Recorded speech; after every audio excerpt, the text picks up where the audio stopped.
Friday night glory here at Frisco Independence High School, wrapping up Monday practice here with Coach Story, coming off your first career win, first varsity win in Frisco Independence history. Coach, how do you feel? Well, it was great to get our first win here at Frisco Independence, and the kids were really excited after beating Castleberry the other night. Had a lot of big plays, and were able to come out with a victory.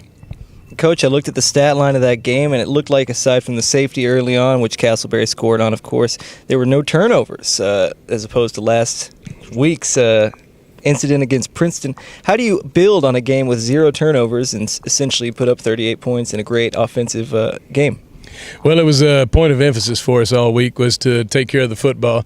Princeton created a lot of turnovers against us the week before. We had some interceptions and some fumbles, and they scored, I think, after every one of them. So it was a big point of emphasis for us all week just to protect the football offensively and not give them easy touchdowns like we did the week before. And got better in that area this week. We struggled the first half offensively moving the ball and didn't score until the second quarter. Got a big punt return by Miles Russell. And then we're able to punch it in after that and then kind of got things rolling a little bit. So got some momentum on our side, and we're able to score some touchdowns in the second half as well to put it away.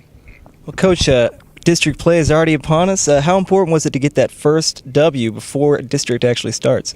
Well, I think any W is important, so it was definitely important to have one going into district play. We opened up this week with the Liberty Redhawks right down the road here, and they had a very impressive win over McKinney last Friday night, 28-0. Very good football team, and we got to improve a lot this week in order to be able to play with them.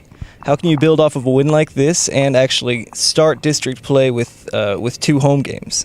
Well, I think the win gives you some confidence, and you got to have some of those victories behind you before you believe that you can continue to win, and that's a big momentum provider for us. And like I said, we just got to work and improve every day and keep getting better.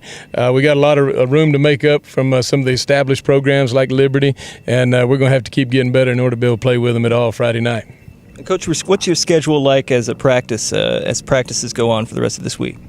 Well, we'll be in pads next couple of days, and we'll have about 2-hour practices after school. We still lift weights a couple of times a week before the game.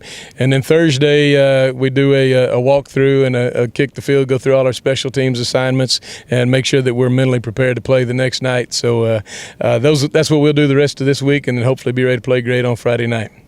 Coach, I'm just thinking after a big win, there's usually a point of emphasis the following week, usually something repetitive. That way you keep that same mood. Is there anything you would say to your team right before the game this coming Friday?